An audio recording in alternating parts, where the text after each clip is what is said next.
एवढी पडेल जेव्हा सोडविन तेव्हा माय बाप सोडविन राजा देशीचा चौधरी अनेक सोय रे भले भले काळाची एवढी पडेल जेव्हा सोडविन तेव्हा माय बाप तुका म्हणे तूज सोडविन कोणी एका चक्रपाणी वाचोनिया काळाची एवढी पडेल जेव्हा सोडविन तेव्हा माय बाप विठ्ठल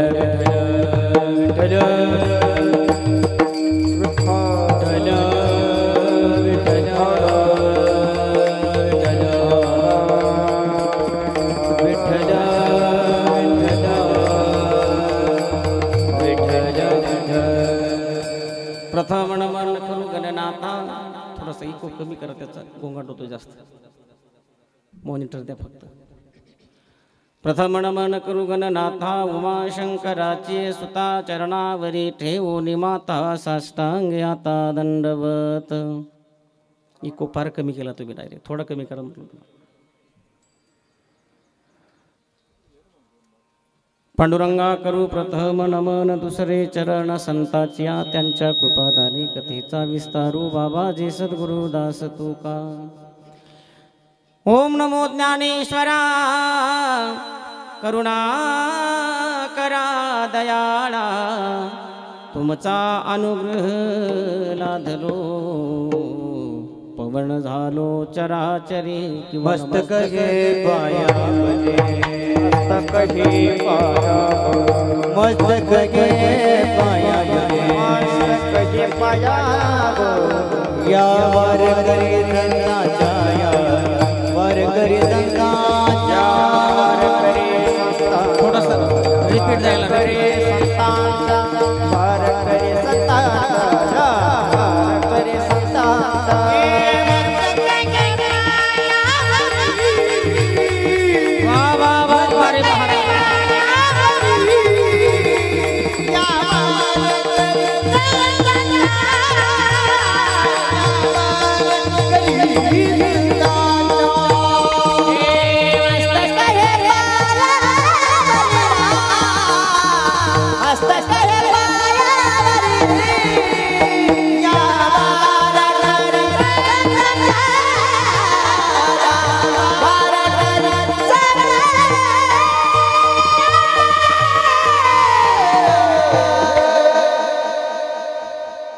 मस्तक हे पायावरी या वारकरी संताच्या किंवा श्री संताचे माथा चरणावरी साष्टांग हे करी दंडवत विश्रांती पावलो सांभाळा उत्तरी वाढवी अंतरी प्रेम सुख नमो ज्ञानेश्वरा नमो ज्ञानेश्वरा निवृत्ती उदारा सोपान देवा मुक्ताबाई नमो त्रिभुवन पावनी आदत्रय जननी देवाची श्री गुरुचरण सरोज रजनी जमन मुकुट सुधारो वरणौ रघुवर विमल जसुजो दायक फल चारो बुद्धिहीन तनु जानिके सुमिरो पवन कुमार बल बुद्धि विद्या देव मोहे हर कुकलेश विकार हे दुख बंधन मारुति नंदन हे दुख बंधन मारुति नंदन सुन टाळी वाजवा सर्वांनी टाळी विनती बारंबार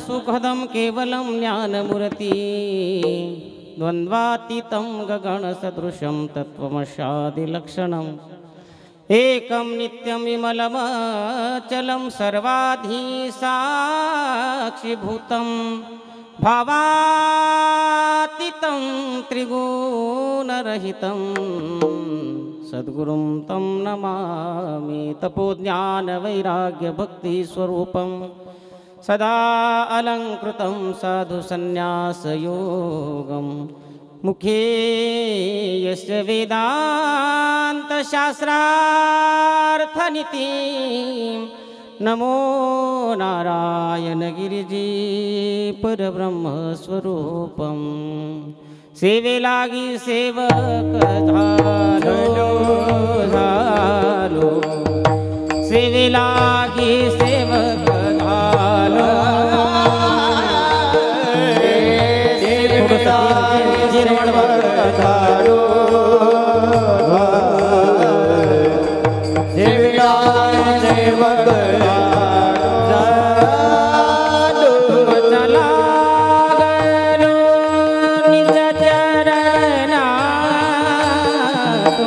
लागलो निज चरणा अहोजी स्वामी तुकया देवा देवा अहोजी स्वामी तुकया देवा तुम जरा निज चरणा तुम जरा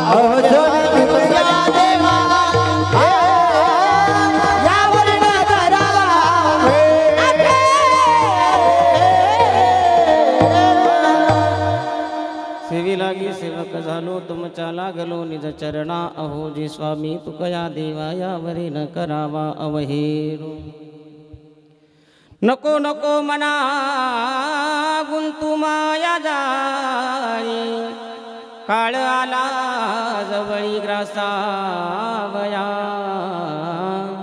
काळाची उडी पडेल बाजेव्हा सोडविना तेव्हा माय बाप प्रस्तुत प्राप्त प्रसंगी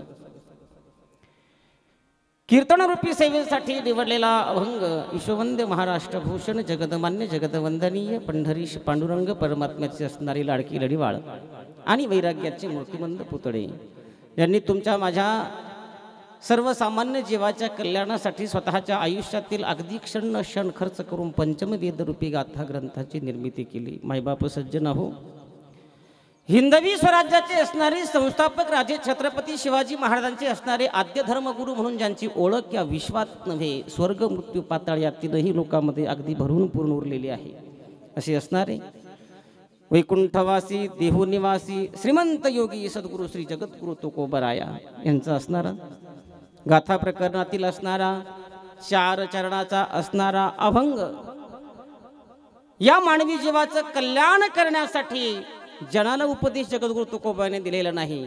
या अभंगातून जगद्गुरू तुकोबाराय या माणसाच्या मनाला उपदेश करतात, नव्हे नव्हे स्वतःच्या मनाला उपदेश करतात. विठ्ठल विठ्ठल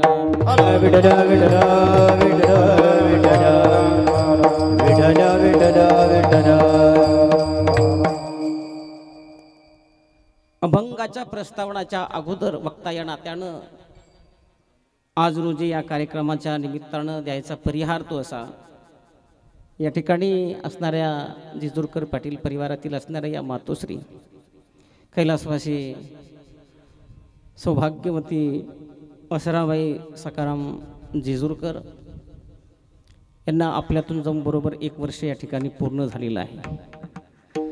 आणि या वर्षाच्या पूर्ण झाल्यानंतर श्रद्धायुक्त अंतकरणानं त्यांचं असणारं ही जी श्राद्ध आहे, या श्राद्धाचा विधी त्यांच्या पश्चात त्यांच्या पाठीमागे असणारा त्यांचा जो परिवार आहे, त्यामध्ये त्यांचे पती आहेत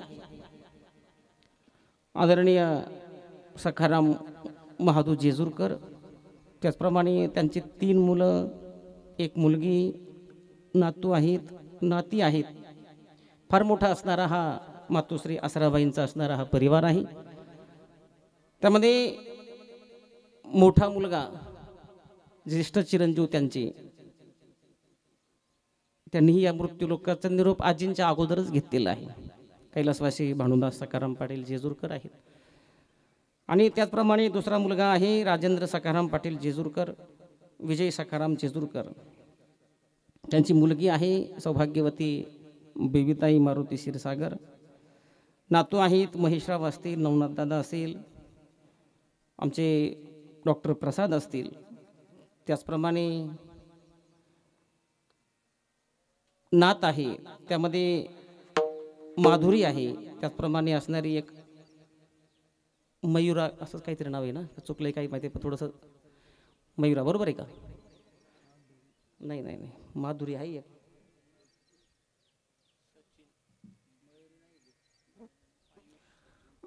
आयुष नाव आहे, आयुष नातू आहे, बरोबर आहे. म्हणून असणारे या आजींचे असणारे हे 4 नातू आहे आणि 1 नात आहे.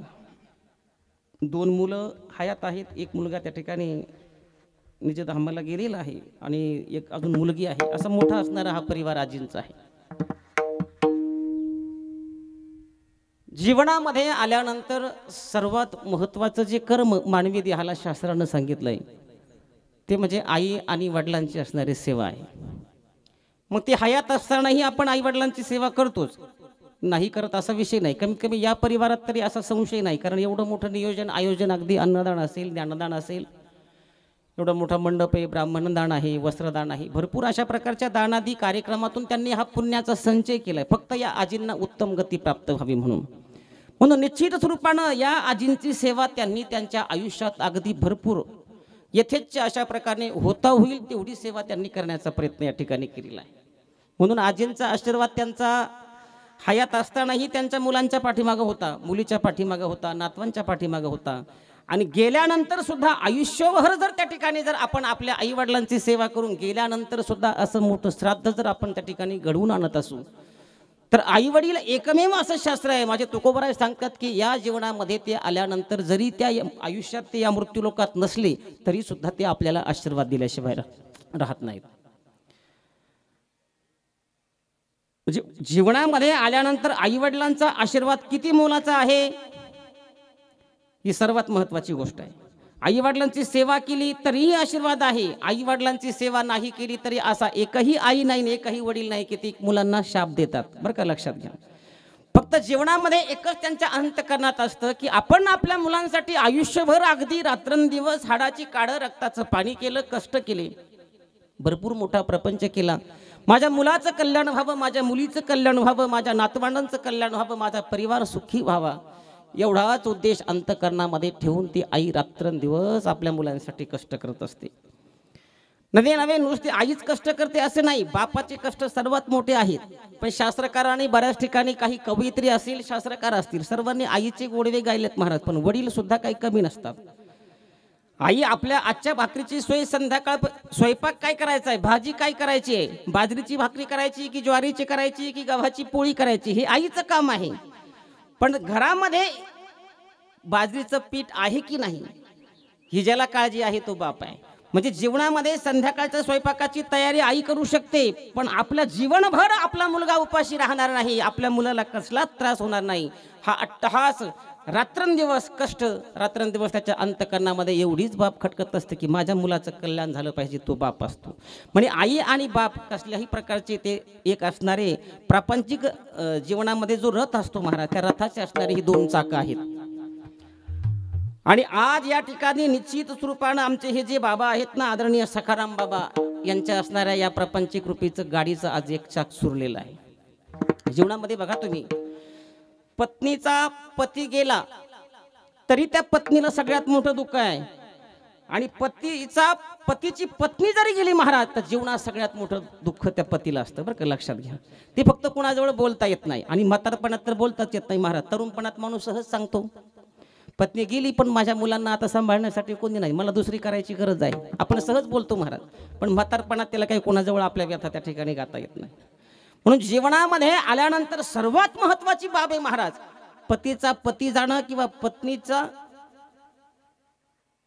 पतीची पत्नी जाणं किंवा पत्नीचा पती जाणं सर्वात मोठी आणि दुःखाचा असणारा प्रसंग आहे. त्याच्यात दुसरं दुःख म्हणजे जीवनात प्रपंचामध्ये सगळ्यात फक्त दुःख आणि दुःखच शिल्लक आहे महाराज. दुःखाशिवाय या प्रपंचात कसल्याही प्रकारची तुम्हाला त्या ठिकाणी मोबदला. बघा तुम्ही प्रपंचात तुम्ही कितीही अट्टहास करा, पैसा कमवा, तुम्ही कितीही सौंदर्यवान जरी असाल, कितीही तुमच्या जवळ पैसा असेल, तुमच्या शरीराजवळ कितीही जरी ताकद असेल महाराज, पण जीवनात या प्रपंचामध्ये आपण अट्टहास करतो तो फक्त सुखासाठी. पण जीवनात सगळ्यात मोठं संसारात जे दुःख आहे ते दुःख परमार्थात नाही. दुःख बाद बडी आया संसार, दुःख बाद बडी आया संसार, दुःख बाद बडी आया संसार, दुःख बाद बडी आया संसार, सुखाचा विचार नाही कुठे, सुखाचा विचार नाही कुठे, दुःख बाद बडी आहे हा संसार, दुःख बाद बडी आहे हा संसार, सुखाचा विचार नाही कुठे, सुखाचा विचार नाही कुठे, दुःख बाद बडी आहे हा संसार, दुःख बाद बडी आहे हा संसार.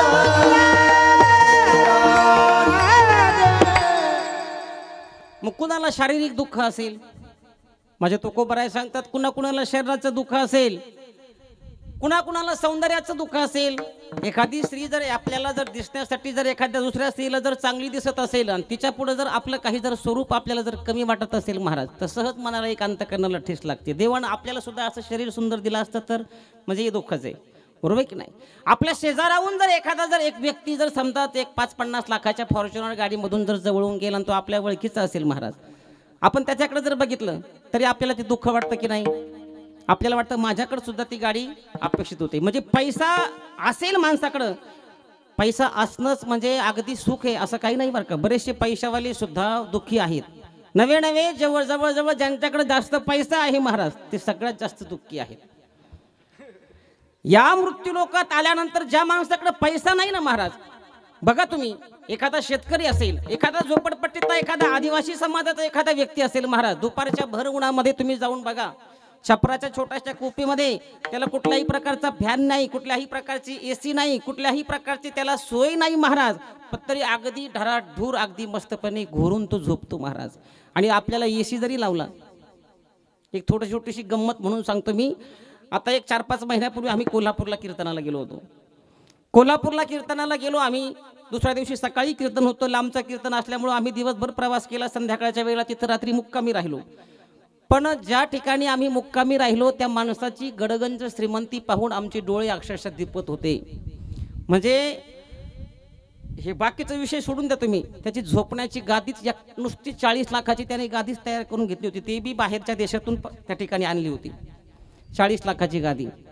40 लाखाची गादी बघितली, मी म्हटलं एवढी श्रीमंती जीवनामध्ये एवढा पैसा आहे, मग तर याच्याकडे फार सुख असेल, हा सुखी असेल म्हटलं फार सगळ्यात. म्हणून त्याला सहजच आम्ही त्या ठिकाणी विचारण्याचा प्रयत्न केला. म्हटलं बाबा आम्हाला आता इथं रात्री मुक्कामी राहायचं आहे, आता आमची जेवणाची पण सोय झाली, सगळं जेवण वगैरे सगळं झालं, पण आम्हाला झोपायचं आहे. म्हणे बाबा तुम्ही एक काम करा महाराज, तुम्ही त्या गादीवरती झोपा. म्हटलं आणा पांघरुण वगैरे. म्हणे बाबा पांघरुणाची वगैरे गादीच नाही गे, तुम्ही फक्त गादीवर झोपले, तुम्हाला पांघरुणाची पण गरज नाही, कशाचीच नाही. इतकी खरोखर सोय आहे का त्या गादीची. सहज आम्ही त्या गादीवर झोपलो महाराज. खरोखर त्या गादीत आम्ही पुन्हा कुणाला दिसणार सुद्धा नाही, इतकं अप टू डेट कार्यक्रम त्या गादीचा होता. गादीत गेलो ना, पांघरुण वगैरे सगळं ऑटोमॅटिक आलं. बरं उष्णता होती, मध्यंतरी किती उकडत होतं, 1-2 महिन्यापूर्वी उष्णता होती. म्हटलं बाबा फॅन वगैरे काही लावा. म्हणे तुम्हाला फॅन लावायची गरजच नाही म्हणे, तुमच्या शरीराला जेवढं टेम्परेचरची गरज आहे ना माहिती तेवढंच टेम्परेचर या गाद्यातून तुम्हाला मिळणार आहे, बाकीचा सगळा गारवा मिळणार आहे. म्हणलं बाबा मग तुम्ही तर रोज झोपत असाल या गादीत. म्हणे नाही, आम्ही सुरुवातीला घेतली होती म्हणे, पण त्या गादीत झोपून डॉक्टरनं आम्हाला आता असं सांगितलं आहे की फक्त खाली चटई टाकायची, चटईवर गोधडीसुद्धा घ्यायची नाही, आणि बाकीचं तुम्ही पांघरून वगैरे मग फॅन वगैरे लावा, पण AC लावायचा नाही. दुसऱ्या दिवशी सकाळी उठलो, म्हटलं बाबा नाश्त्याला वगैरे, म्हणे नाश्ता बिष्टा सगळं तयार झालं. म्हणे बाबा आपल्याला नाश्ता करायचा, एका ठिकाणी एक भेट द्यायला जायची, गावची पोलीस पाटील आहेत, त्यांनी तुम्हाला बोलावलेलं आहे भेट देण्यासाठी. आपण म्हटलं जाऊ, चला काय अडचण नाही. आम्ही नाश्त्यासाठी बसलो. त्या नाश्त्यामध्ये अगदी बदाम काजू वगैरे टाकून शिरा, अगदी मस्त. तो शिरा नुसता वास त्या किचनमधून इकडं त्या बैठक हॉलपर्यंत येत होता. मी म्हटलं एवढी खाण्याची पद्धत इतकी ठेप म्हटल्यानंतर फारच मजा आहे म्हटलं. आम्ही तिघं जण होतो, तिघांनी त्यांना 3 जणांना त्यांनी 3 प्लेट आणल्या आणि तिघांच्या हातात दिले. बाबा आमच्या शेजारी बसलेले होते. बाबाला म्हटलं बाबा तुम्ही घ्या ना नाश्ता. म्हणे नाही माझा नाश्ता अजून व्हायचा आहे म्हणे. म्हटलं तुम्हाला काही उपवास वगैरे आहे का? म्हणे उपवास पण नाही. म्हटलं मग नाश्ता सेपरेट स्वतंत्र कसा तुम्हाला? तो म्हणे मी नाश्ता वगैरे मला डॉक्टरने काहीच करायला सांगितलं नाही म्हणे. म्हटलं तुम्हाला काय सांगितलेलं आहे? आमच्याबरोबर त्या बाईनं चतकोर भाकर ज्वारीची आणि एक झिरकं आणलं होतं. झिरकं म्हणायला शेंगदाण्याचं होतं, पण त्या प्लेटमध्ये मी सहज डोकून बघलं, त्या प्लेटचा आतला तळ दिसत होता, त्याच्यात मीठ पण नाही, तेल पण नाही, काहीच नाही. मग मला सांगा पैसा म्हणजे सुख आहे का? बरं शरीरात तुमचं ताकद आहे म्हणजे सुख आहे का? एखादा म्हणेल मी या महाराष्ट्राचा हिंद केसरी पहिलवान आहे, माझ्यासारखी ताकद या महाराष्ट्रात दुसरी कुणातच नाही म्हणेल एखादा. मला सांगा तुमच्या शरीरात कितीही ताकद असेल म्हणून तुम्हाला सुख आहे का? नाही दादा. ताकद असेल तरी सुख नाही, सौंदर्य असेल तरी सुख नाही, ज्ञान असेल तरी सुख नाही, कला असेल तरी सुख नाहीये. जीवनामध्ये या सगळ्या गोष्टी जर तुम्ही कमावल्या महाराज, पण त्या कमावण्याच्या पाठीमागं तुमच्या ज्ञानाला कसल्याही प्रकारचा जर गर्व असेल, तुमच्या सौंदर्याचा तुम्हाला जर कसल्या तरी प्रकारचा गर्व असेल, तुमच्या पैशाचा जर तुम्हाला कसल्या तरी प्रकारचा गर्व असेल, तर जीवनामध्ये तुम्ही कितीही पैसा कमवा, कितीही संपत्ती कमवा, एक दिवस तुम्हाला 4 जणांच्या खांद्यावर स्मशानभूमीत जाऊन त्या शरीराची राखच होणार आहे. एखादा म्हणेल, एखादी स्त्री सहज म्हणेल मी या भारतामध्ये नाही मी या विश्वाची विश्वसुंदरी आहे, माझ्यासारखी सुंदर स्त्री या मृत्यू लोकात दुसरी कोणती नाहीये. अरे पण तुला सुद्धा एक दिवस राखच व्हायचंय स्मशानभूमीत. कितीही सुंदर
माझे तुकोबराय सांगतात बाबा हो, येथ नाही उरले अवतार, हे रती पामार जीव किती. तुकोबराय सांगतात इथं अहो या मृत्यू लोकामध्ये श्रीकृष्ण परमात्माचा अवतार झाला, देव अवतार झालाय, पण कार्य संपल्यानंतर निजधामाला जावं लागलेलं आहे. प्रभू रामचंद्रांचा अवतार या अयोध्येत झाला, या मायभूमी झाला, महाराज या मृत्यू लोकात झाला. आपलं कार्य संपलं की त्यांनाही या ठिकाणी या इहलोकाचा निरोप घ्यावा लागलेला आहे. ब्रह्मलीन गुरुवर्य नारायणगिरीजी महाराजांनी आयुष्यभर समाजासाठी परमार्थ केला महाराज, त्यांना सुद्धा या मृत्यू लोकाचा निरोप घ्यावा लागलाय. या ठिकाणी 18 संत पंचायतनं सांगितलंय महाराज, अगदी ज्ञानोबरायांपासून तर निळोबरायापर्यंत सर्व संत परंपरेमध्ये एकाही संतांना आपलं कार्य संपलं की त्यांना वैकुंठाला जावं लागलेलं आहे. नवे या मृत्यू लोकात कुणालाही थांबता येत नाही. माझे ज्ञानोबराय ज्ञानेश्वरीतून सांगतात, उपजे ते नासे नासिले ते पुनरपी दिसे, जे घटिका यंत्र जैसे परिभ्रमेगा. या लोकांमध्ये आपण एकदा जन्माला आलो रे आलो, जन्माला येत असताना ज्या मृत्यू लोकांमध्ये आपल्या पदरामध्ये मरणाची गाठ बांधून दिली त्या काळानं, किती दिवस तुला या मृत्यू लोकात राहायचंय? तुझं रिझर्वेशन अगोदरच झालेलं आहे दादा हो. आपल्याला एखादा प्रवास करायचा असेल तर आपलं रेल्वेचं रिझर्वेशन असू द्या, विमानाचं रिझर्वेशन असू द्या, हे आपल्याला अगोदर करावं लागतं.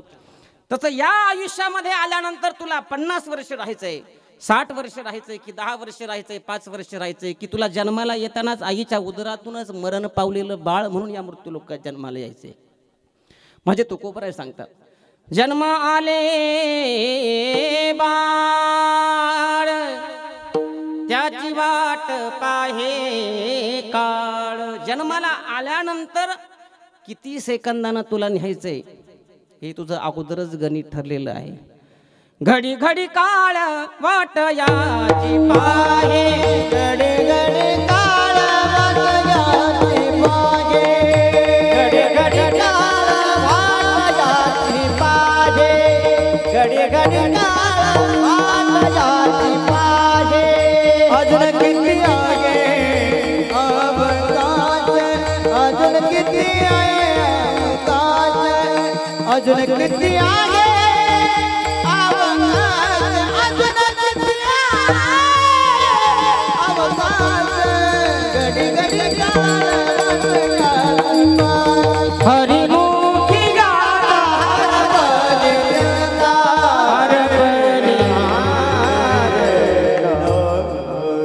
हरिपाठातून नाथबाबांनी सांगावं, घडी घडी काळ वाट याची पाहे, अजून किती आहे अवकाश. किती अवकाश आहे आपल्याला? मला सांगा, माझ्या समोर बसलेले सर्व महिला मंडळ असेल, पुरुष मंडळ असेल, माझा आपल्याला एक प्रश्न आहे, जन्मतारीख कोणाची पाठ नाही हो? आहे का असं एखादा व्यक्ती, जन्मतारीख माझी पाठच नाही? नसेल एखाद्या म्हाताऱ्याची जन्मतारीख पाठ, पण त्याला त्याच्या आईनं बापानं कुणीतरी सांगितलेलं आहे, अमुक अमुक वर्षी दुष्काळ पडला होता, त्या सालचा तुझा जन्म आहे. त्याला कमीत कमी ते साल थोडं थोडं तरी आठवत असेल, नसेल जन्मतारीख, पण साल तरी बाकी निश्चित प्रत्येकाची पाठ आहे. मला सांगा, जन्मतारीख प्रत्येकाची पाठ आहे की नाही? मृत्यूची तारीख कोणाकोणाची पाठ आहे? मेडिकलमध्ये जर गेला महाराज तुम्ही, 50 पैशाची 1 रुपयाची क्रोसिनची गोळी जरी घेतली महाराज, थोडासा ताप आला तरी आपण त्याला पहिला अगोदर पलटी करतो. गोळी बघत नाही कोणत्या रंगाची आहे, गोळी किती पॉवरची आहे हे सुद्धा आपण बघत नाही, आपण पलटी करून बघतो. काय बघतो अगोदर? एक्सपायरी डेट, कदाचित मॅन्युफॅक्चरिंग डेट पाहतो आपण. जन्माला आला आपण कधी ते बघत नाहीये, आपण काय बघतो अगोदर? याचा अंत किती तारखेपर्यंत आहे. बरोबर आहे की नाही? आपण आपल्या जीवनामध्ये कधी असं तपासण्याचा प्रयत्न केला का हो? प्रत्येकाची आपण जन्मतारीख, अगदी मोठ्या असताना आपण वाढदिवस साजरा करतो. आता तर ते फॅडच निघलं महाराज, 70 वर्षाचं म्हातारं जरी झालं महाराज तरी त्याचा पहिला वाढदिवस अगदी मोठा सांगाढोंगात करतात. वाढदिवस या शब्दाचा अर्थ इंग्रजांनी इथं येऊन गेले महाराज. वाढदिवस कसा म्हणता येईल त्याला मला सांगा ना. आयुष्यातलं तुमचं 1 वर्ष ते कमी झालंय, त्याला वाढदिवस असा शब्द कसा तुम्हाला वापरता येईल? तरी आपण तो वाढदिवस हा शब्द अगदी जल्लोषानं साजरा करतो. मग मला सांगा, या मृत्यूलोकात आल्यानंतर आपण अक्षरशः किराणा दुकानात जरी गेलो, मेडिकलमध्ये जरी गेलो, तर कृषी सेवाच्या दुकानात जरी गेलो, 5, 50, 100, 200, 500 रुपयाचं एखादं प्रॉडक्ट खरेदी केलं महाराज, त्या प्रॉडक्टची आपण तारीख पहिली एक्सपायरी डेट पाहतो. तसं आज जन्माला आल्यानंतर या संत मंडळींनी आपली मरणाची तारीख अगोदर तपासण्याचा प्रयत्न केला, म्हणून ते संत झाले. बघा तुम्ही, आपण स्मशानभूमीत जर गेलो महाराज, स्मशानभूमीत जर गेलो ना, एखाद्याचा अंत्यविधी जर चालू असेल महाराज, आपण सहज बारीक तोंड करून बघतो, माझा मित्र गेला रे, माझा मित्र गेला म्हणतो की नाही आपण? कोणी कोणी म्हणतं माझी आई गेली, मला फार जीव लावला आईनं, दुःख वाटतं माणसाला. बरोबर आहे की नाही? कोणी कोणी म्हणतं माझा बाप गेला, कोणी कोणी म्हणतं माझा मित्र गेला, कोण म्हणतं माझा काका गेला, कोण म्हणतं माझा मामा गेला. अरे कोणीतरी गेलं याचं दुःख आपल्याला कुठपर्यंत वाटतं? फक्त स्मशानभूमीत आहे तोपर्यंत. स्मशानभूमीतून एकदा उठलं की रामभाऊ द्या चुन्याची पुडी, लगेच गायचा बिचा मळायला सुरुवात करतात. म्हणजे दुःख आपण जाग्यावरती विसरतो महाराज. बरोबर आहे की नाही? कितीही मोठं दुःख असेल महाराज, संसारात मगाशी महाराजांनी प्रमाण दिलं, दुःख बांधवाडी आहे हा संसार, सुखाचा विचार नाही कोठे. मला सांगा, या संसारात सुखाचा विचार कोठेही नाही, म्हणजे सुखच संसारात नाही असं नाहीये. सुख संसारात आहे, पण किती आहे हे सुद्धा माझे जगद्गुरु तुकोबा आहे. सुख पाहता जवा पाडे दुःख परिवर्ताने बने, दुःख परिवर्ताने बने, दुःख परिवर्ताने बने. सुख पाहता जवा पाडे दुःख परिवर्ताने बने, दुःख परिवर्ताने बने,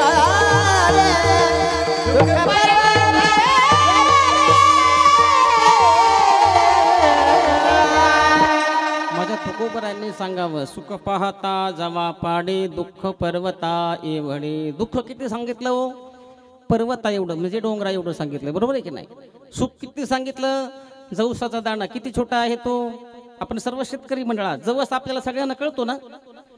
डोंगराच्या तुलनेत जर दुःखाची बरोबरी केली तर सुखाची बरोबरी फक्त जवसाच्या दाणा इतकी माझ्या तुकोबरांनी सांगितली आहे. मग या संसारात दुःखच आहे, मग संसार करायचा नाही का? संसाराचं मूळ माझ्या नामदेव महाराजांनी सांगितलंय काकड्यामध्ये, संसार दुःख मूळ सोहीकडे इंगळ, विश्रांती नाही कोठे, रात्रंदिवस तळमळ, कवना मी शरण जाऊ, दृष्टी येईल निर्मळ. मला सांगा, काम क्रोध लोभ क्षुणी पाठी लागली ओढाळ. अरे जीवनामध्ये या संसारात दुःखाचं मूळ सांगितलंय हा संसार, तरी आपण सुखाच्याच मागे पळतोय या संसारामध्ये. मला सांगा, संसारात दुःख नसताना सुद्धा, आपलं संसारात सुख नसताना सुद्धा आपल्याला या संसारात सुख आहे हे सांगण्याचं काम कुणी केलं हो? कुणी केलं? संतांनी. या संसारात दुःख आहे तरी आपण या संसारामध्ये सुख शोधण्याचा जो मार्ग आपल्याला दाखवला तो कुणी दाखवला? संतांनी. संतांनी या संसारात सुख नाही असं सांगितलंय. या संसारात सुख आहे याचा मार्ग आपल्याला सांगितला आपल्या आईबापानं. आपल्या आईबापाला सांगितलं आपल्या आजा पंजानं, बरोबर आहे की नाही? आपल्या वडिलांना सांगितलं आजोबानं, आजोबाला सांगितलंय पंजोबानं, पंजोबाला सांगितलंय खापर पंजोबानं, खापर पंजोबाला सांगितलंय टापर पंजोबानं. चालू त्या सगळं कोहे रातभर असंच. बरं मला सांगा, जर खापर पंजोबानं पूर्वीपासून वंश परंपरेनं आपल्याला या संसारात सुख शोधण्यासाठी जर आपल्या जर पूर्वजांनी सांगितलेलं आहे, मग सुख आपल्याला मिळालं का? नाही मिळत दादा. हो, या संसारात सुख नाही. आता मगाशी महाराजांनी एक प्रमाण दिलं, मी काकड्यात एक प्रमाण दिलं. सुख या संसारात नाही, या संसारात दुःखच भरलेलं आहे. सुख आहे ते परमार्थामध्ये, सुख आहे संतांजवळ, सुख आहे माझ्या पांडुरंग परमात्म्यात. बहुपायी संतांची या बहुपायी, संतांची या बहुपायी, संतांची या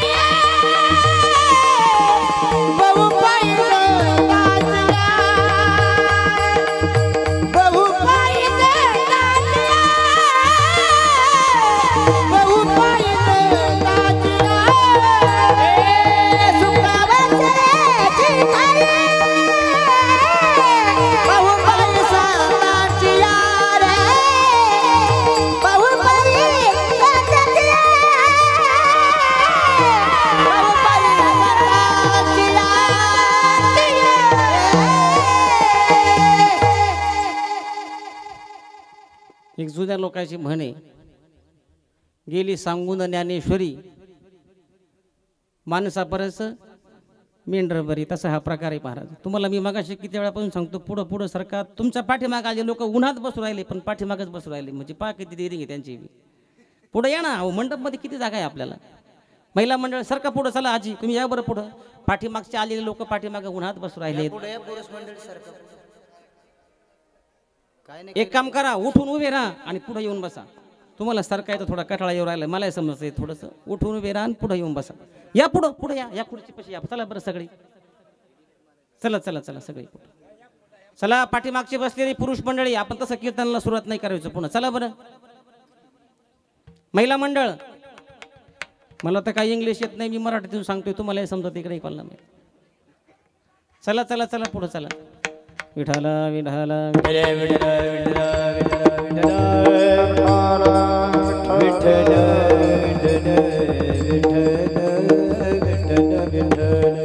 माझ्या तुकोबराय सांगतात की सुख हेची ठाई बहु पायी संताची. संतांच्या चरणाजवळ सुख आहे. माझा परमेश्वर सुखरूप आहे. सुखरूप ऐसा दुजा कोण सांगा. माझ्या पांडुरंगा सारी खाजू. त्या पांडुरंगासारखा सुखरूप काय कोणी. सर्व संत मंडळींनी सांगावं, ज्ञानोबरायांनी सांगावं, सर्व सुखाचे आगर बाप रखुमा देवीवर. जनाबाई महाराजांनी सांगावं, सर्व सुखाचे आगर जनी म्हणे शारंगधर.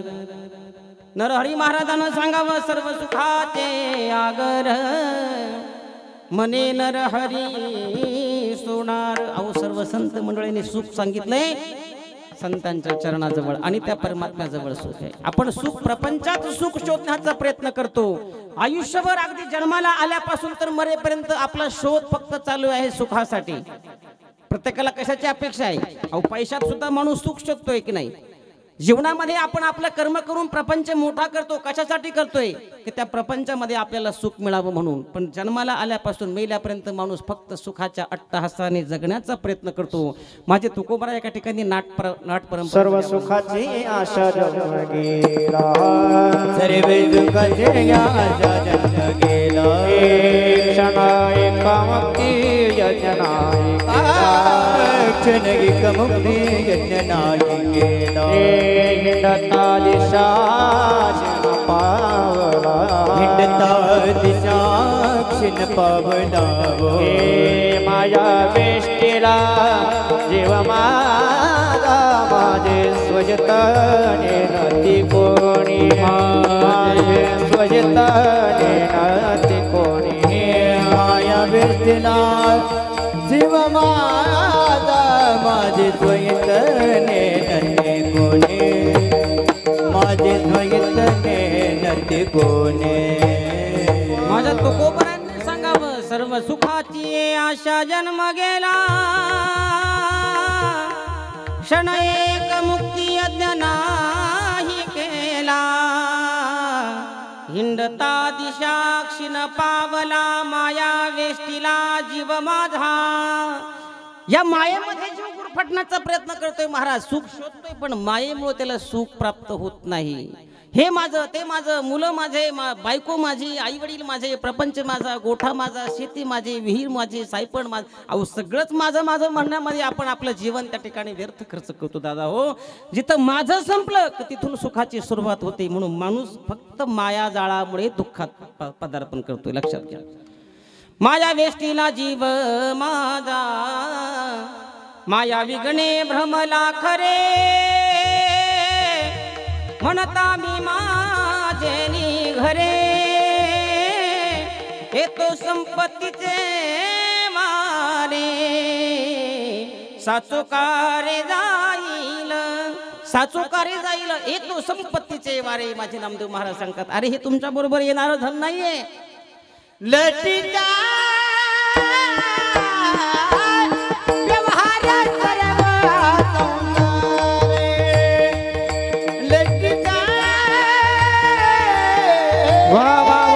महाराज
संसार कसा सांगितला हो?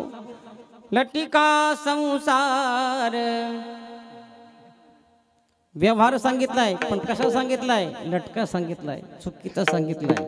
आणि जर या संसारामध्ये तुम्ही जर त्या ठिकाणी जर चूक शोधण्याचा प्रयत्न केला तर माझे ज्ञानोबराय सांगतात वाया एरझार हरिवीन. जन्माला येणं आणि मरणं, जन्माला येणं आणि मरणं, जन्माला आल्यानंतर फक्त खाणं राहणं आणि मौज मजा करण्यासाठी हा नरदेह परमेश्वरानं आपल्याला प्राप्त करून दिलेला नाही. माझे कबीरदासजी महाराज सांगतात अरे औट हात का मानव देह अल्लाह ने तुझे दिया खाया पिया सुख से सोया नाहक जमाना कोया. कबीरदास महाराज म्हणतात अरे जन्माला आलो, खाल्लं पिलं अगदी मजेशीर राहिला आणि मेला महाराज. अरे तुझा जन्म तू हाताने मायला घालवलाय.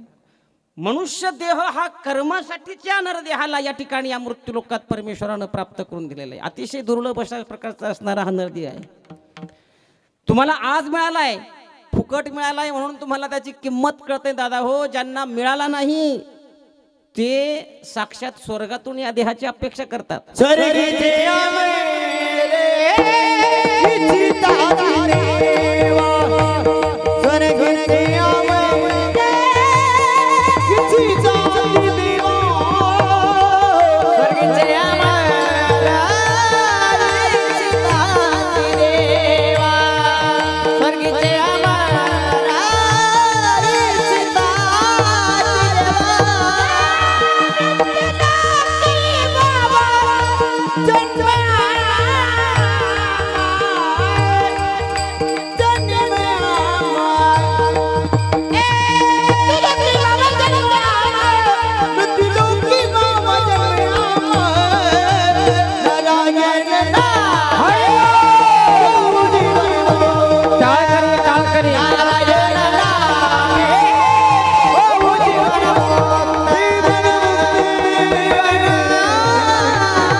सांगतात इह लोकीचा हा देह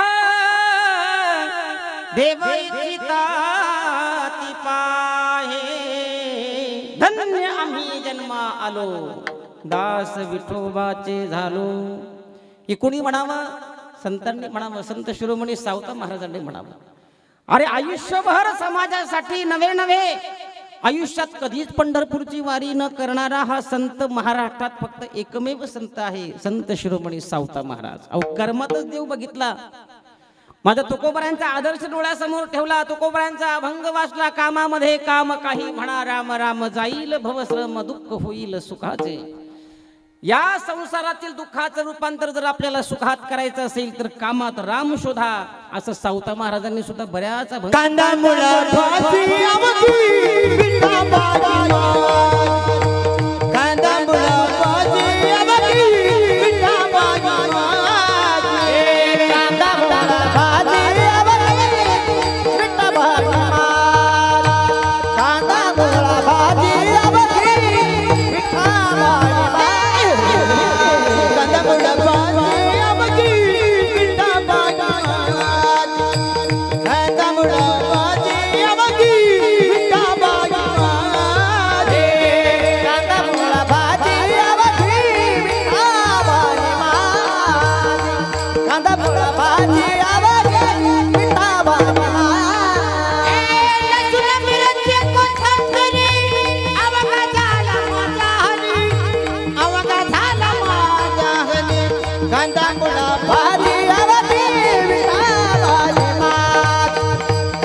बाबांनी सांगावं कांदा मुळा भाजी अवघी विठाबाई माझी. अहो त्या कांद्यातून भाजीतच विठाबाई शोधली. त्याचा प्रत्यय साक्षात ज्ञानोबराय आदी नामदेव महाराजांच्या कानावर त्यांची चर्चा त्या ठिकाणी गेली. महाराज पांडुरंग परमात्म्याला वीट सोडावी लागली आणि संत शिरोमणी सावता महाराजांची परीक्षा घेण्यासाठी शेतात आले. अगदी दुपारचा निहारीचा टाइम. सावता महाराज एका झाडाखाली शेताच्या बांधावरती एका झाडाखाली निहारीसाठी बसलेले आहेत आणि त्या ठिकाणी असणारा पंढरीचा मालक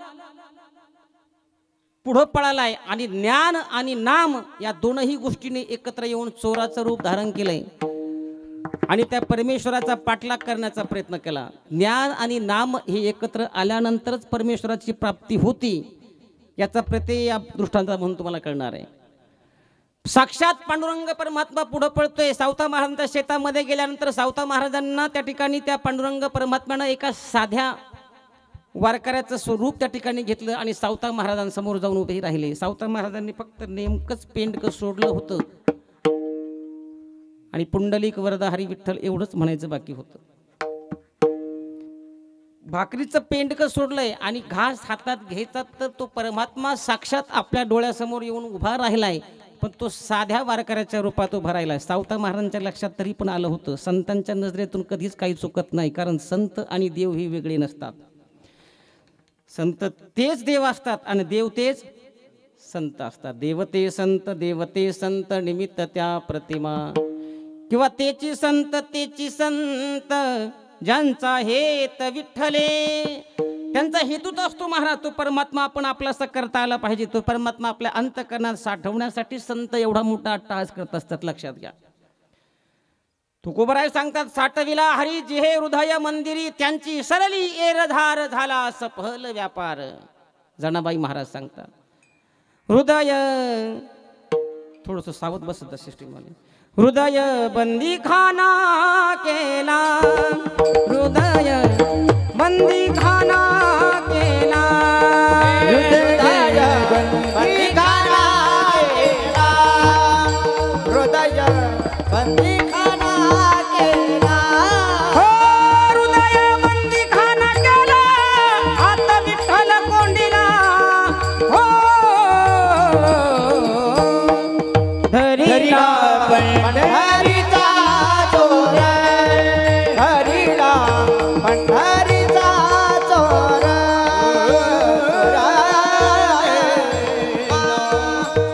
जसा जनाबाई महाराजांनी तो परमात्मा आपल्या अंतःकरणामध्ये साठवला, तुकोबारायांनी आपल्या अंतःकरणामध्ये तो परमात्मा साठवला, तसाच तो परमात्मा एकदा संत शिरोमणी सावता महाराजांच्या समोर येऊन उभा ठाकलाय. संत शिरोमणी सावता महाराजांना विनंती करू लागला की माझ्या मागे दोन चोर लागलेत. चोर कोण आहेत? एक ज्ञान आहे आणि एक नाम आहे. या ज्ञानाच्या जोरावरती आणि नामाच्या जोरावरती ते मला पकडू बघतायत. दोन चोर आहेत ते माझ्या पाठीमागे लागलेले आहेत आणि त्यांच्यापासून मला वाचवण्यासाठी आता तुम्हालाच काहीतरी करता येण्यासारखं आहे. बाकी माझी इथं काय माझी परिचित जागा नाही. सगळी जागा इथं शेती वगैरे इथं कुठं लाभता येईल कुठं थांबता येईल हे सगळं तुम्हाला माहिती आहे. कारण ही शेती कुणाची आहे? संत शिरोमणी सावता महाराजांची आहे.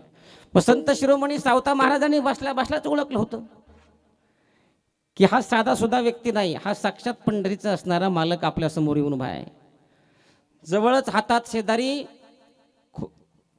निंदण्यासाठी खुरपण्यासाठी खुरप होतं महाराज. ती खुरप घेऊनच त्या ठिकाणी ते जेवायला बसली होती. जवळच होतं हाताशी. लगेच खुरप धरलं, स्वतःचं अंतःकरण त्या ठिकाणी फाडलं आणि त्या पांडुरंग परमात्म्याला आपल्याला हृदयामध्ये लपण्यासाठी जागा दिली महाराज. साठविला दाता त्रैलोक्याचा साठविला दाता त्रैलोक्याचा साठविला दाता त्रैलोक्याचा साठविला दाता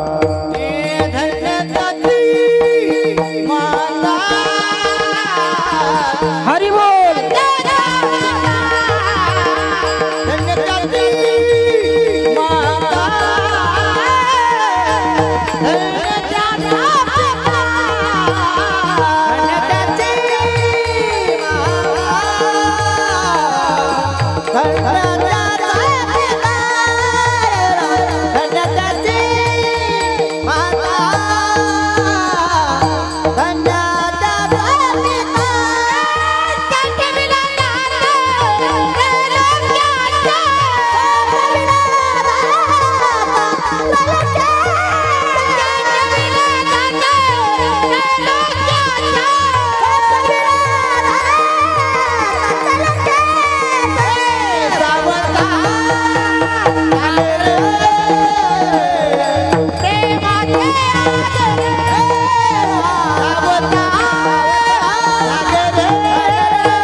साक्षात त्या पांडुरंग परमात्म्याला माझ्या संत शिरोमणी सावता महाराजांनी अंतःकरणात साठवण्याचा प्रयत्न केला.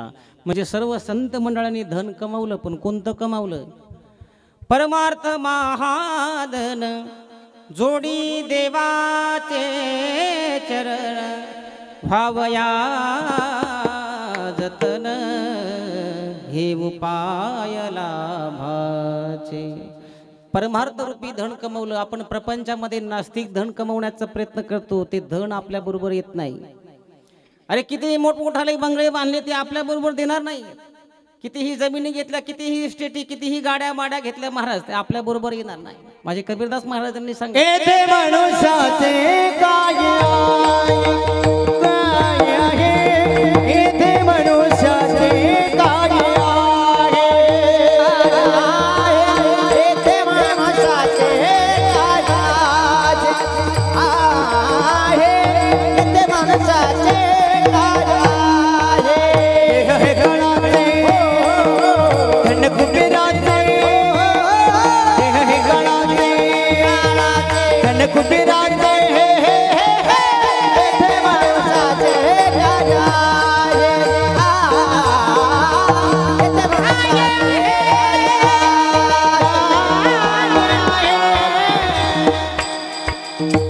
माझ्या तुकोबरायांनी सांगावं, देह हे काळाचे धन कुबेराचे, येथे मनुष्याचे काय आहे. कबीरदास महाराजांनी सांगावं, अरे आपण कितीही धन संपदा एखादं करण्याचा प्रयत्न करा, आपल्या बरोबर काही येत नाहीये.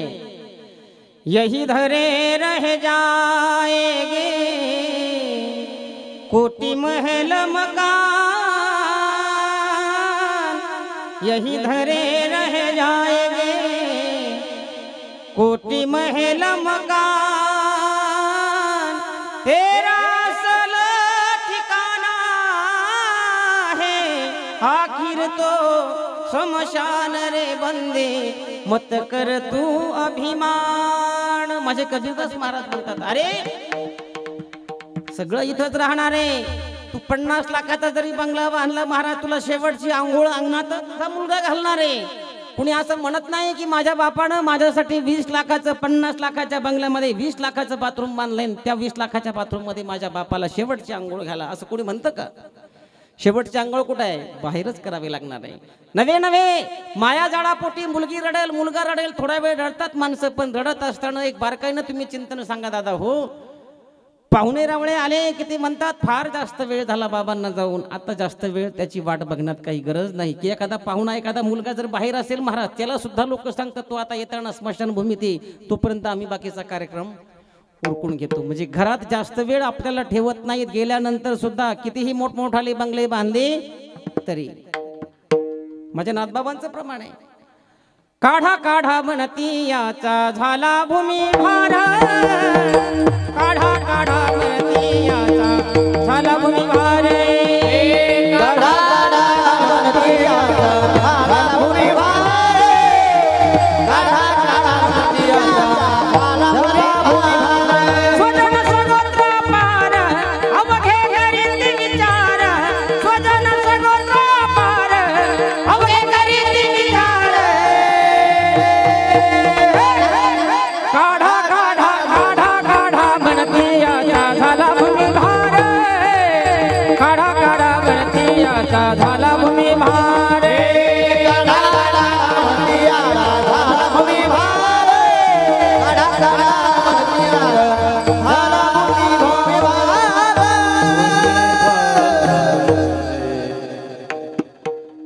कबीरदास महाराजांचं अजून एक प्रमाण याच्यावर, अरे माया के दीवानो सुन लो एक दिन ऐसा आएगा, माया के दीवानो सुन लो एक दिन ऐसा आएगा, धन दौलत और माल खजाना यही पड़ा रह जाएगा, सुंदर काया माटी होगी,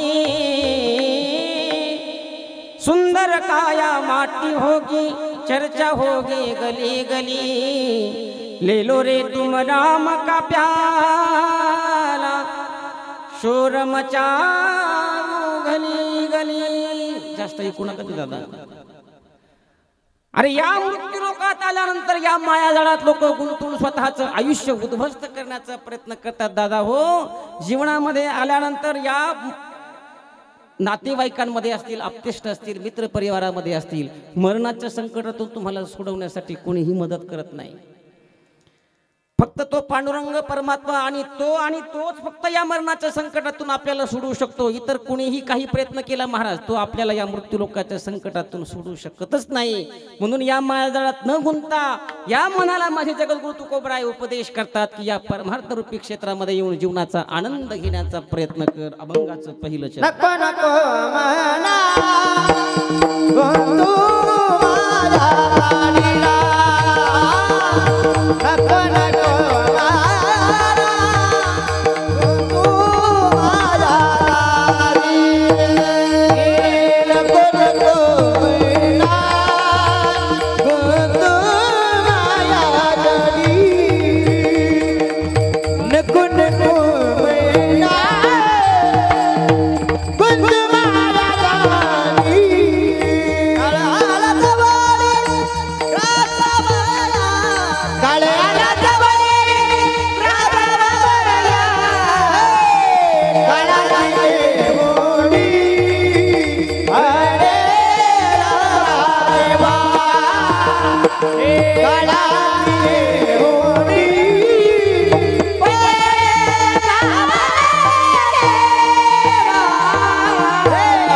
देवोडी या मनाला माझ्या जगद्गुरु तुकोबराय उपदेश करतात. बऱ्याच ठिकाणी माझ्या तुकोबरायांनी या मनासाठी उपदेश केलाय. ऐक रे मना तुझ्या स्वहिताच्या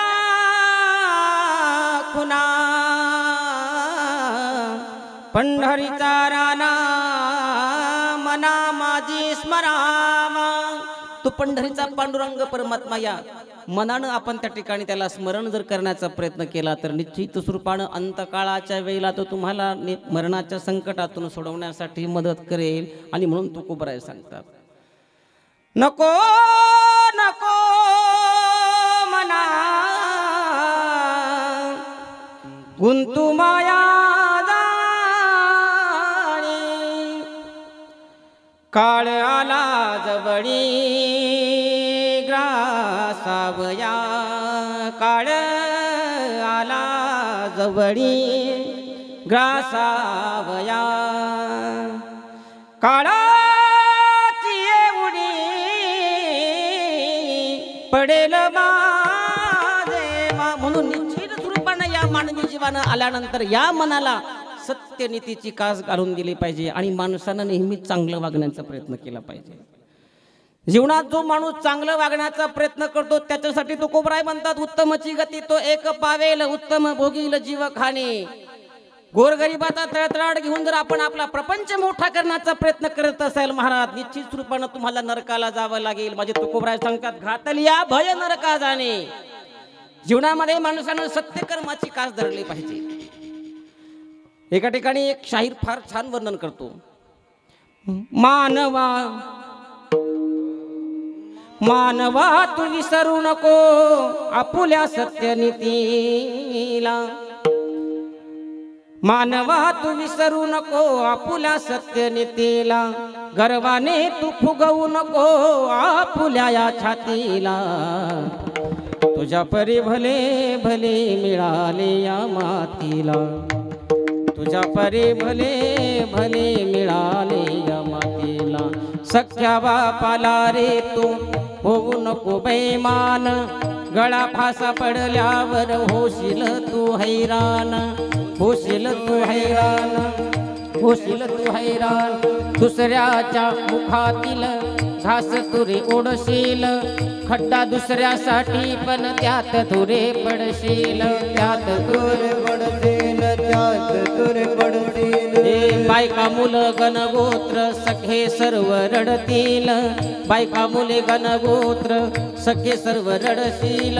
पापी कृत्य केल्याने नरकामध्ये पडशील, नरकामध्ये पडशील, नरकामध्ये पडशील. माई बापाला विसरू नको,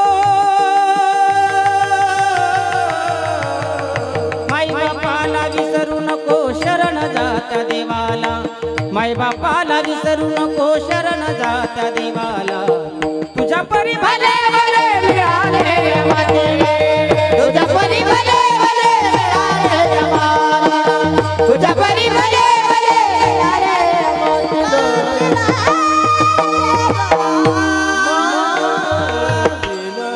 जीवनामध्ये कर्म जर चुकीचं होत असेल महाराज, निश्चित रूपानं आपल्याला नरक यातना भोगावे लागतात. आपल्याला प्रपंचामध्ये विषय सुखात रममान झाल्यानंतर तात्पुरत्या स्वरूपाचा भरपूर आनंद मिळतो महाराज. दुसऱ्याचं वाटोळं झाल्यानंतर आपल्या या दृष्टीनं आपण जर बघितलं महाराज तर भरपूर लोक आनंद घेतात. आपल्या शेजाऱ्याचं वाटोळं झालं पाहिजे, आपल्या भावाचं कल्याण नाही झालं पाहिजे, ही वृत्ती आज कलियुगामध्ये झाली महाराज. कारण सत्य या कलियुगात आज चालत नाही, चांगल्याला किंमत या समाजात राहिलेली नाही. ऐका कलीचे महिमान, असत्याची झाले जन, पापा देती अनुमोदन करती हेळन संताचे. इथं सत्याला किंमत राहिली नाही महाराज, म्हणजे आई बापाला या कलियुगात किंमत राहिली नाही. माता पिता को कोई न माने,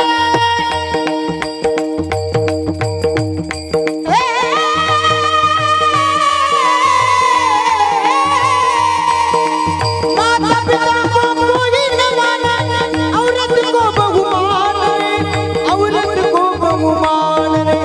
आई रे बेमान दुनिया, आई रे, आई रे बेमान दुनिया, आई रे, आई रे बेमान दुनिया, आई रे रे, आई रे बेमान दुनिया,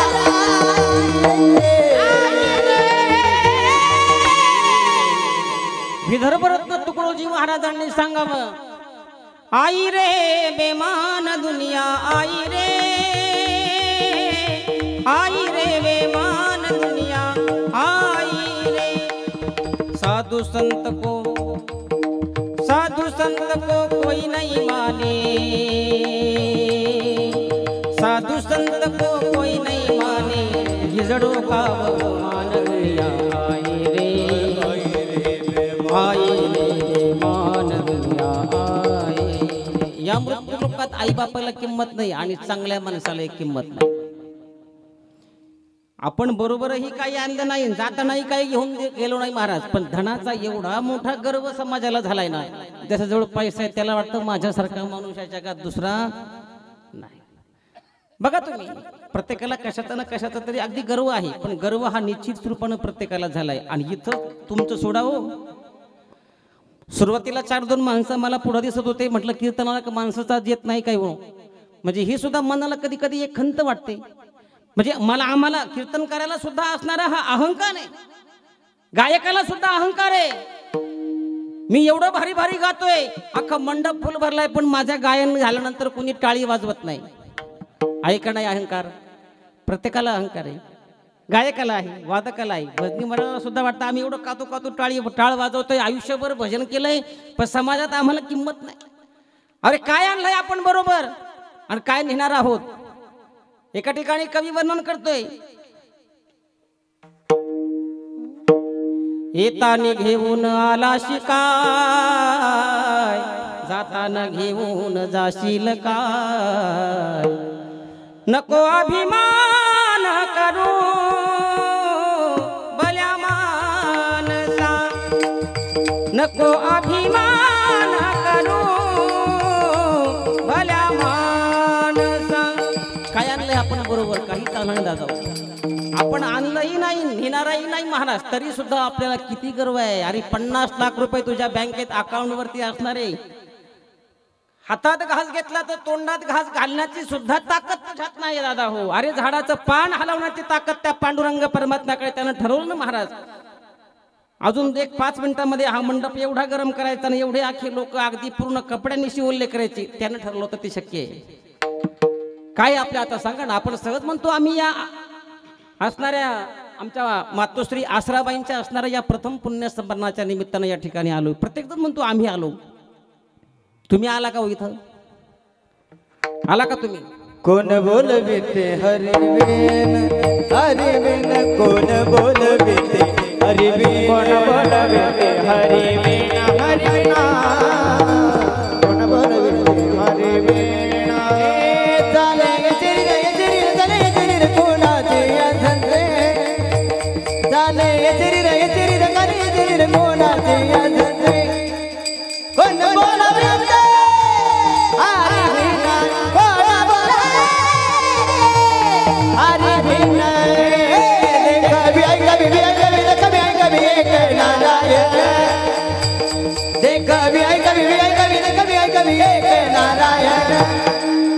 नारायण एक नारायण. माझे कबीरदासजी महाराज सांगतात, दादा हो, आपण कितीही संपत्ती कमवली तर त्या संपत्तीचा आपल्याला उपभोग घेता आला पाहिजे, तर त्या संपत्तीचा आपल्याला फायदा आहे. बरेच लोक म्हणतात आम्ही 2-2 कोटीचा बँक बॅलन्स आहे. तुम्हाला त्याचा काय फायदा आहे हो?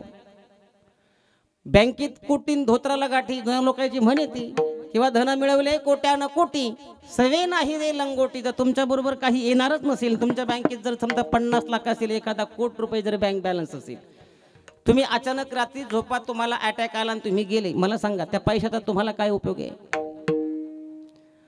अरे तूने जो कमाया है, तूने जो कमाया है दूसरा ही खाएगा. म्हणजे कबीरदास महाराज सांगतात, खाली हात आया बंदे खाली हात जाएगा. अरे जीवनात कितीही प्रपंच मोठा असला, माझ्या तुकोबाने आख्या गाथा प्रकरणामध्ये संशोधन करा तुम्ही. कुणी कुणी गाथा चरित्र त्या ठिकाणी वाचले असेल, गाथेचा पूर्ण अभंग पारायण केलं असेल, बरोबर आहे की नाही? बऱ्याचशा भक्ती मंडळांनी केलेला असेल. संपूर्ण गाथा प्रकरणामध्ये बोलोबारायांचा कुठे उल्लेख नाहीये, कणकाईचा कुठे उल्लेख नाहीये. अरे स्वतः जगद्गुरु तुकोबरायांनी स्वतःबद्दल काहीच त्या ग्रंथामध्ये लिहिले नाही, फक्त एकाच व्यक्तीचा उल्लेख त्या गाथा प्रकरणात केलाय. कुणाचा उल्लेख केलाय? त्या लोकाला तुम्ही त्या व्यक्तीला सगळेजण नाव ठेवतात, तरी माझ्या तुकोबाने त्याची प्रशंसाच केली. कोण व्यक्ती आहे तो? मने रामेश्वर रामेश्वर महाराजांचा अभंग आहे आणि तुकोबरायांचं वर्णन त्याच्यामध्ये. मला ते नाही सांगायचं तुम्हाला. तुकाराम गाथेमध्ये एकाच व्यक्तीचा उल्लेख केलेला आहे, त्या व्यक्तीला तुम्ही सगळेजण नाव ठेवतात. तो व्यक्ती कोण आहे? कोटी घरे जेथी काशानी तांब्याची, शुद्ध कांचनाची सप्तकोटी. तुकोबराय सांगतात, तुका म्हणे ज्यांची संपदा एवढी, सांगा ती कवडी गेली नाही. काय बरोबर नेता आला हो? अरे जीवनामध्ये फक्त आपल्या कर्मच आपल्या बरोबर येतं, आणि जीवनात आपण जी पुण्याची सामुग्री ठेवली ना महाराज एकत्र करून, तेवढीच आपल्या बरोबर येते. बाकी इतर तर तुम्ही कितीही कमावण्याचा प्रयत्न करा, आपल्या बरोबर काही येत नाही. अरे पाप करोनी पापी मन हे सैरा वैरा पळतय रे. अरे पाप करोनी पापी मन हे सैरा वैरा पळतय रे. त्वा काय काय केले भल्या माणसा देवाला सार कळतय रे. अरे तुझी सावली तुझ्यापासून दूर जात नाही. बघा आपल्या शरीराची सावली आपल्यापासून अजिबात सुद्धा ढळत नाही. आपण जिथं जाऊ तिथं आपली सावली आपल्या बरोबर असते. अरे तुझी सावली तुझ्यापासून दूर जात नाही, आणि तू केलेलं कर्म तुला सोडून जात नाही. जीवनात आपण एकच कर्म जर कोणताही असू द्या महाराज, चुकीचं कर्म जर आपल्या हातून जर घडलं तर ते आपल्या बरोबरच येतं आणि आपली सावली आपल्याला सोडत नाही. अरे शांती तुला र झोपू देईना, शांती तुला र झोपू देईना, दिन रात सार छळतय रे. तो काय काय काय काय काय काय काय काय काय काय केले भल्या माणसा देवाला सार कळतय रे. तो काय काय काय काय काय काय केले भल्या माणसा देवाला सार कळतय रे. बरेच लोक म्हणतात आम्ही केलेलं कर्म घरापर्यंत सुद्धा जाऊ देत नाहीत. काही काही लोक पारावर बसतात, आम्ही गावच्या काय गावगुंड्या करतो नाही कोणालाच कळू देत नाही, असं काही काही लोकांना वाटतं. काही काहींना वाटतं आपला भाऊ चारीधामाच्या यात्रेला गेलाय 2 महिन्यासाठी, कितीही बांध कोरला तर भावाला समजणार नाही. अरे भावाला समजणार नाही, गावाला समजणार नाही, तुझ्या घरच्याला समजणार नाही, पण त्याला समजेल की नाही? पण जैसी जांच कर्मा तैसे फळ दे तुझे जीव रे. जैसी जांच कर्मा तैसे फळ दे तुझे जीव रे. जैसी जांच कर्मा तैसे फळ दे रे ईश्वर. जैसी जांच कर्मा तैसे फळ दे रे ईश्वर.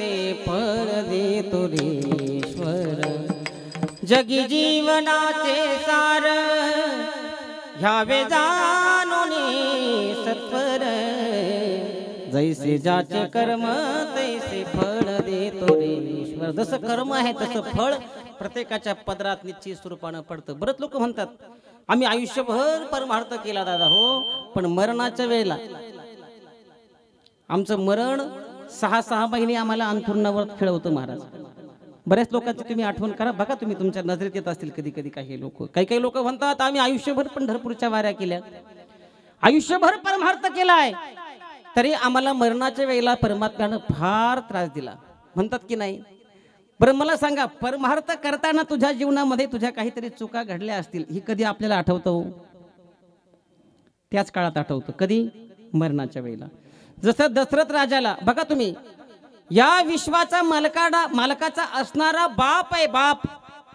जगाच्या मालकाचा असणारा बाप दशरथ राजा आहे आदिमाया शक्ती सीता मातेची असणारे सासरे आहे स्वर्गात दशरथ राजा जर गेला महाराज तर इंद्र स्वतःच्या आसनावरती उठून बाजूला बसत होता आणि स्वतःच्या आसनावरती दशरथ राजांना जागा देत होता एवढा मोठा अधिकार दशरथ राजाचा आहे पण जीवनामध्ये मरणाच्या वेळेला डोळ्यासमोर सर्व कर्म दिसलं श्रावण बाळाच्या आई वडिलांनी दिलेला शाप म्हणून कर्म कुणाला चुकत नाही दादा जैसे ज्याचे कर्म तैसे फळ देतो रे ईश्वर म्हणजे जीवनामध्ये कर्म माणसाचे कधीही माणसाला चुकत नाही कर्माची फेड ही करावीच लागते बऱ्याच लोकांचं असं म्हणणं आहे आम्ही आयुष्यात फार चांगलं काम केलं तरी आमचा मरणाचा विधी हा अतिशय वाईट झाला त्याचं प्रारब्ध असेल मागच्या जन्मीचं असणारं संचित क्रियामान त्या ठिकाणी त्याच्या मरणाच्या वेळेला त्याला मदत करत असतं म्हणजे मागचं सुद्धा कर्म त्याला ते फेडावाच लागतं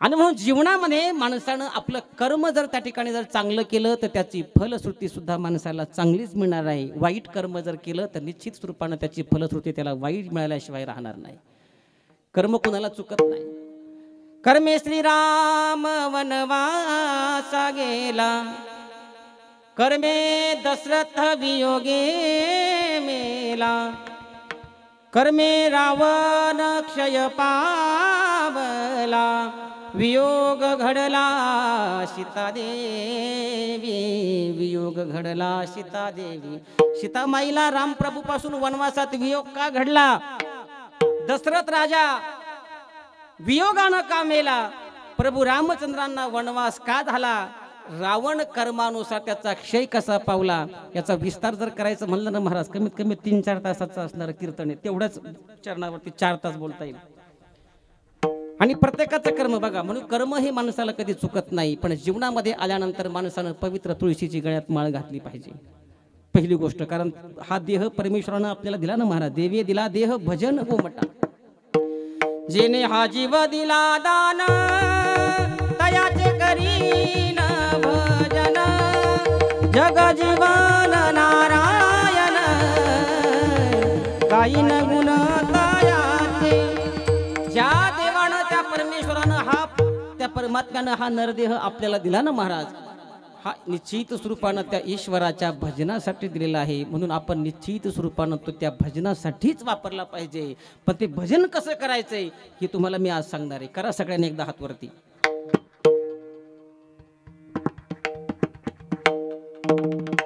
विठोबा रखुमाये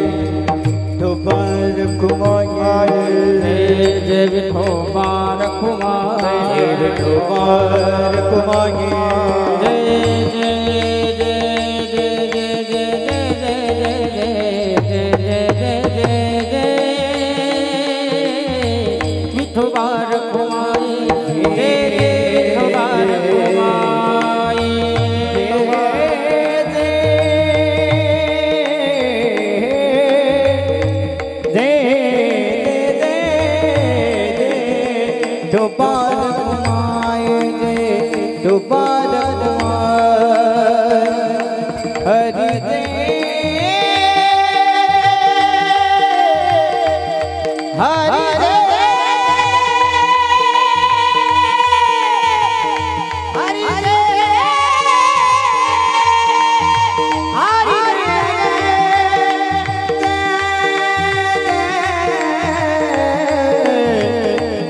ढोपार कुमाय ढोपार कुमाय ढोपार कुमाय ढोपार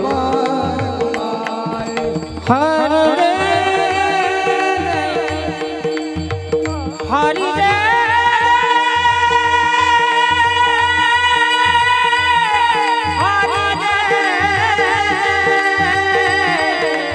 टाळी वाजवा टाळी सर्वांनी हरी रे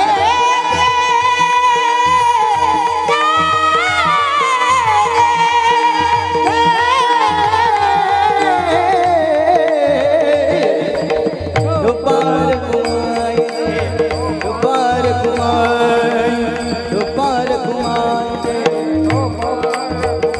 जय ढोपार कुमाय जय ढोपार कुमाय जय ढोपार कुमाय जय ढोपार कुमाय जय ढोपार कुमाय जय ढोपार कुमाय पार कुमाय जय ढोपार कुमाय हे ज्ञानेश्वर माऊली ज्ञानराज माऊली तुकाराम महाराज ज्ञानेश्वर माऊली ज्ञानराज माऊली तुकाराम महाराज ज्ञानेश्वर माऊली ज्ञानराज माऊली तुकाराम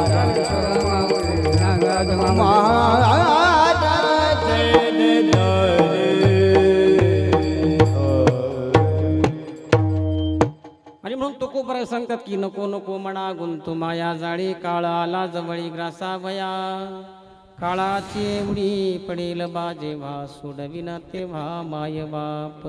कितीही मोठमोठाले सोयरे असले महाराज मरणाच्या संकटातून ते आपल्याला वाचू शकत नाही. एखादा म्हणेल माझ्या घरामध्ये माझा मुलगा डॉक्टर आहे मोठा सर्जन आहे तो मला या मरणाच्या संकटातून म्हणजे मला मरूच देणार नाही. अरे डॉक्टरला सुद्धा मरण चुकत नाही. पुण्याचे आता गोधमगावकर डॉक्टर म्हणून होते महाराज 6 महिन्यापूर्वी पेपरला तुम्ही सर्वांनी वाचलं असेल. हार्ट अटॅकचे स्पेशलिस्ट असणारे डॉक्टर होते. त्यांच्या हातून 38,000 पेशंटची शस्त्रक्रिया स्वतःच्या हातून झाली आणि एकही पेशंट त्यांच्या हातून फेल गेलं नाही. पण स्वतः हार्ट अटॅकने गेले. ही सर्वात महत्त्वाची भूमिका आहे. म्हणून कितीही मोठा डॉक्टर असू द्या एखादा म्हणेल माझा या देशाचा पंतप्रधान माझा सक्का चुलता आहे तो मला मरू देणार नाही. विमानानं कोणत्याही देशात नेहमी माझ्यावरती शस्त्रक्रिया करेल पण मला मरू देणार नाही. एखादा म्हणेल मुख्यमंत्री माझा चुलत भाऊ आहे. अरे कितीही मोठमोठाले सोयरे असू द्या अनिक सोयरी बली बेली अनिक सोयरी बली बेली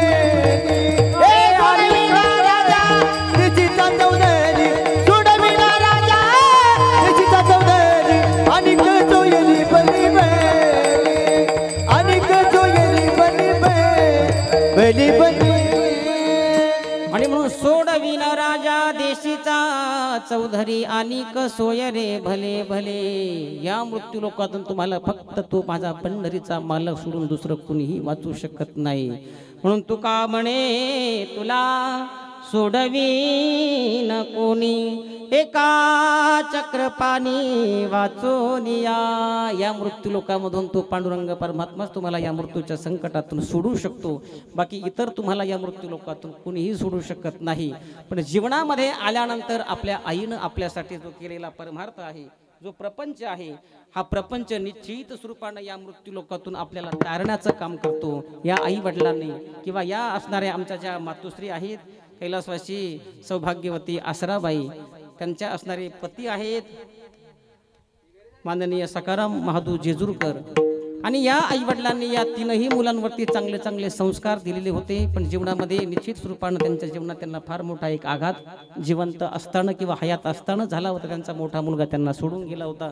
एवढं दुःख पचवून त्यांनी आत्तापर्यंत या हे लोकांची यात्रा या मृत्यू लोकांमध्ये सर्व परिवारामध्ये सुखानं अगदी आनंदानं नांदण्याचा प्रयत्न केला. आणि 1 वर्षापूर्वी त्या या परिवाराला सोडून गेलेला आहे. त्यांच्या पाठीमागे त्यांचा असणारे नातू आहेत नाती आहेत फार मोठा परिवार आहे. या परिवाराच्या माध्यमातून असणारा हा भावपूर्ण असणारा हा आदरांजलीचा कार्यक्रम आपण सर्व पाहुणे मंडळींनी इथं उपस्थित राहून या आजींना भावपूर्ण श्रद्धांजली देण्यासाठी आपण या ठिकाणी उपस्थित आहात त्याबद्दल आपले जेजुरकर परिवाराच्या तर्फे या ठिकाणी हार्दिक आभार। आणि मी निश्चित स्वरूपानं सांगतो या आसराबाईंचं कर्म चांगलं होतं, निश्चित स्वरूपानं त्यांना त्या परमेश्वराच्या चरणाजवळ चांगली जागा ही मिळणारच आहे, यात कसल्याही प्रकारची शंका नाही। एवढं बोलून मी या ठिकाणी थांबतो। कोणी श्रद्धांजली देणार आहे का? जय विठ्ठल झाल्यानं विठ्ठल जय जय विठ्ठल हाय बोलिलेले गुरे बेडेवा पुढे उतर नाही उच्चारिला अधिकार मी आपुला तुका मनताने करारा का पाया पैकी करा ज्ञानदेव तुकाराम तुकाराम पुंडलिक वरदार विठ्ठल श्री ज्ञानदेव तुकाराम सर्व संतान की जय।